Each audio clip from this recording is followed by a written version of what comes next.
Šobrīd atrodamies Rīgā, Latvijā, Gero Games kolizejā, un šīs ir Mad Winter Rail Jump freestyle slēpošanas snowboard sacensības.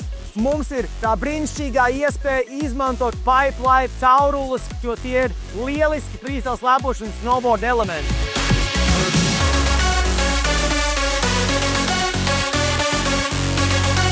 Šīs caurules, viņu materiāls mums dod iespēju viņus izmantot gan ziemas, gan vasaras laikā, jo slīdamība īsti nemainās.